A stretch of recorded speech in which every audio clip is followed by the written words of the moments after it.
Guys, I'm really delighted to welcome to the podcast my friend Dennis Prager. You all know Dennis Prager. He hardly needs any introduction.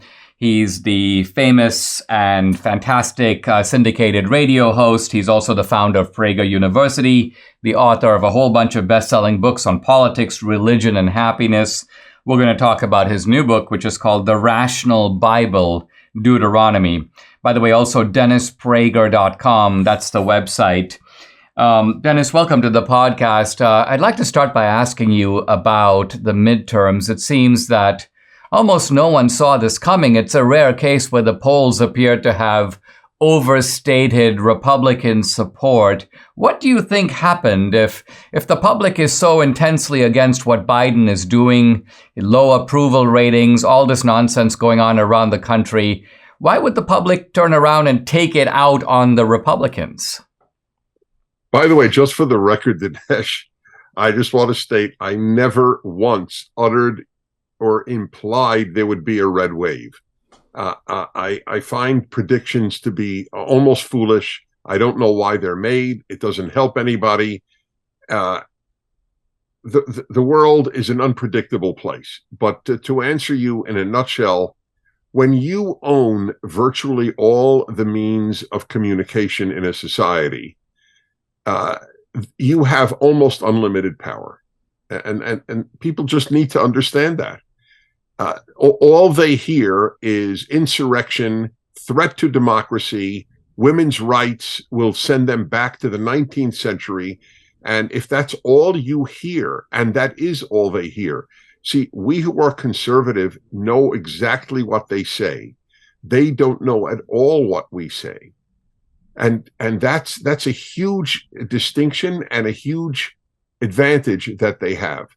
So living in the world that they live and arousing the passions that they do, if you vote Republican, you're voting to end this democracy.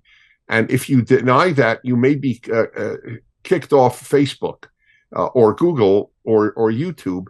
That's an enormous advantage. But yes, the American people did seem to vote against its own interests. I put no sugar coating on this issue.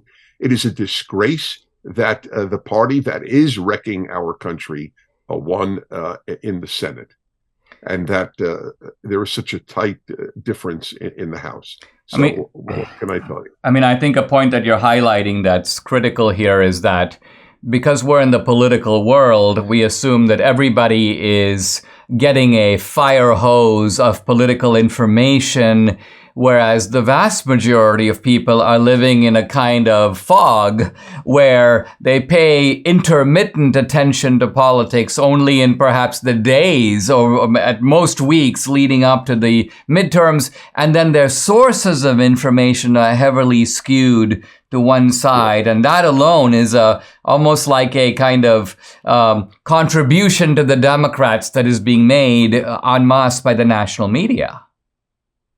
That's right, and we are doing a great job within the world of the media that we control. And by the way, the great job is not to skew the news. The great job is to tell the truth. That's the irony. My column today, I write a column each week, and it comes out this week, is how do you know the difference? A young man called into my fireside chat that I do every week, and he said, Dennis, how can I tell who's telling the truth, who's lying?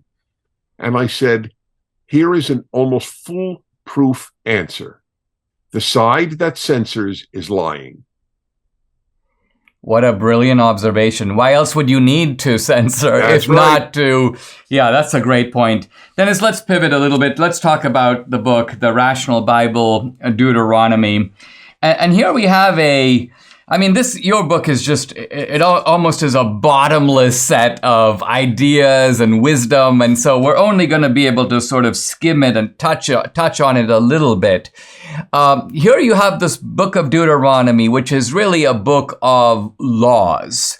Laws that are handed forth by Moses. I think you say that Moses is the speaker in Deuteronomy. And so let's talk for a little bit about these laws, there are a lot of them. A lot of Christians are familiar. 240. 240. Now, Christians, of course, familiar with the Ten Commandments, a sort of distillation of laws. But for a lot of Christians, the idea of having these innumerable laws, and some of them of considerable minutia or detail, at least seemingly so. Talk about why you have these laws. Why are they regulating things at such an intricate level? What's the point of it? Well, this could be a very long answer. I'll try to keep it brief. First, I think your viewers need to know something that I did not know. I learned it after the publication. The book that the founders of the United States most quoted, secular or religious, is Deuteronomy. The book that Jesus cites the most outside of Psalms is Deuteronomy. People don't know this. They don't know. It's the fifth of the 5 books of the Torah. The Torah is the foundational document of the Old and New Testaments. Love God, love your neighbor, the 10 Commandments, the Exodus, the creation, Garden of Eden. It is all there. My view is that the problem in our society and in the West is secularism. Secularism is a dead end. Secularism leads ultimately to the collapse of civilization, which is exactly what we are seeing now. We have been living off the fumes of Deuteronomy, if you will, and Exodus and Genesis and so on. We have been living off their fumes for the last few generations. The fumes have now withered away, and now men give birth. The chaos in which we are living today is the direct result of secularism, and I have a proof. The most foolish institution in our society is the university, and it is the most secular institution in our society. There are no secular institutions with wisdom. There are a handful of secular people with wisdom. There are no secular institutions. The only antidote to the crisis the West is in is to reacquaint ourselves and take this book called the Bible seriously. I've been working 10 years after teaching 40 years. I know biblical Hebrew like English, thank God. It was a gift to me, as it were, and then I developed it. And I'm trying to make it relevant. There is a law in Deuteronomy. Talk about laws. I'll give you one example. I'll give you as many as you want. We don't have a lot of time, I know, but here's a beauty. You cannot favor the poor in a courtroom. It is a law against social justice. The Bible is only interested in justice. The left is interested, the anti-Bible world is interested in social justice.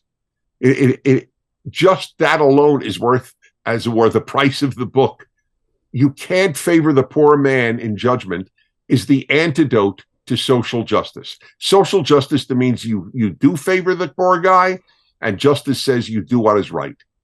Amazing. Let's take a pause, Dennis. When we come back, we'll delve more into the underlying concept of Deuteronomy and then explore this concept of law a little bit further. We'll be right back.